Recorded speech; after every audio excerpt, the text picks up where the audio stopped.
urban legends, folklore, unique history, whatever makes your town unique. We call them hometown tales because every town has one. Hey everybody, it's the Hometown Tales vidcast once again. We're out in the Jersey woods looking for more footage for our infamous Bigfoot segment, which is a year in the making. And I'm not even sure it's worth the wait, but it will come eventually. Right now, speaking of woods and forests, Leo the Lion, the famous MGM Lion, he has been known to roam the woods. But more importantly, his grave, when he died, he was buried on an old abandoned farm just close to us, right outside of Morristown, New Jersey. So we're going to show you that segment next. And I also want to remind you to go to hometowntales.com because black shirts are very popular, but they're even cooler if you get one with a little Hometown Tales logo on it. You can find that on our site, and if we sell enough, I could hopefully get a haircut, which I'm desperately in need of. I will put on my Hometown Tales hat. If we were in a football stadium playing, this would be the hat that they sold in the parking lot for like $5. That's from Brian. It's not really the logo, real underground. Leo's Lost Grave on the Hometown Tales vidcast. Please email us, hometowntales@gmail.com. Check us out.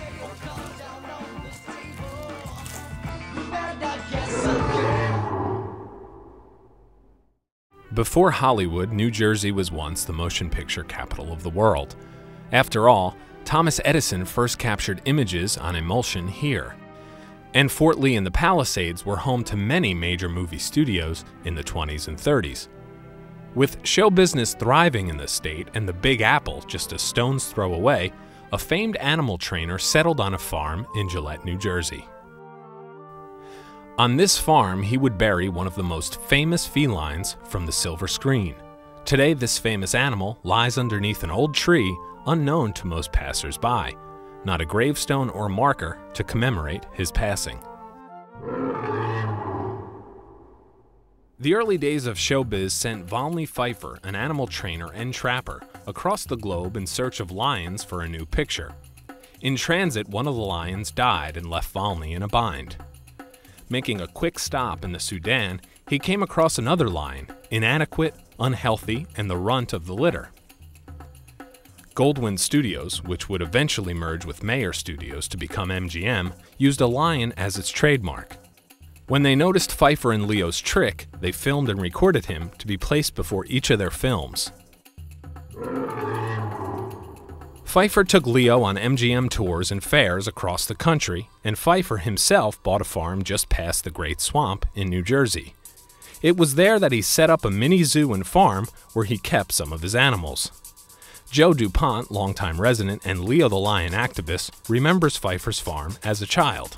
The farm was created to house animals for the Broadway shows in New York. It was illegal to keep that type of animals, whether they're reindeers, anything, in New York City.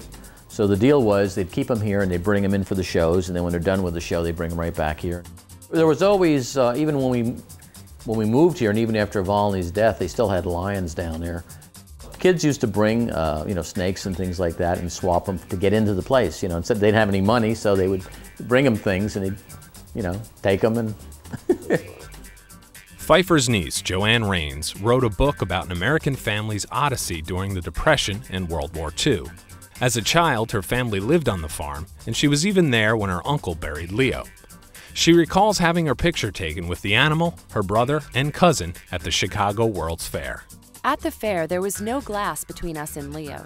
Leo seemed much interested in our presence. He sniffed us, licked his lips with his giant tongue, shook his golden mane, and made little growls, which didn't seem little at all.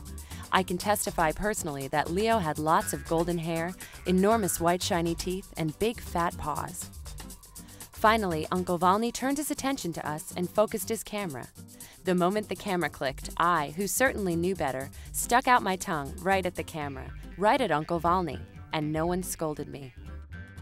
The MGM tours took Leo on adventures all over the world. He even survived a plane crash while touring.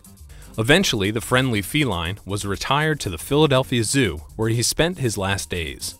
When he passed in 1938, the remains were given to Volney Pfeiffer. He was buried on the farm under a large tree with a road marker and flowers as a grave. Over the years, the farm became overrun, and Leo's marker and flowers eventually faded. Gillette resident Joe DuPont has been an activist for recognition of Leo's gravesite for years. The original owners of the property were kind of antagonistic towards the whole thing, whether for good or bad reasons. I'm not going to be totally judgmental on that, but I think in terms of history of this region, it was important that that such an icon be remembered and kind of memorialized from the standpoint of Leo the lion is probably one of the most recognized animals in the world. As of now, MGM could never understand or comprehend how this was, I think, a positive thing for MGM to somewhat be involved. So, it's something that I'm totally disbelief that MGM didn't jump on this and say, wow, here's a good way to get like a free ad and just kind of chime in on it and make it a fun thing. But apparently, actually they sent me a letter, telling me to be very careful not to have any infringements on the MGM trademark. So.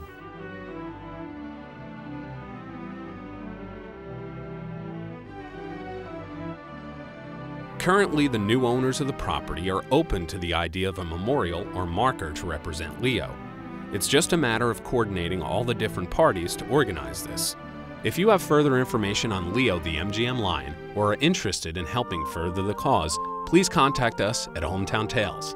And if you're driving in Gillette and you pass an abandoned old farm with an old pine tree, be respectful, because you might be at the grave of one of the most famous animals in show business.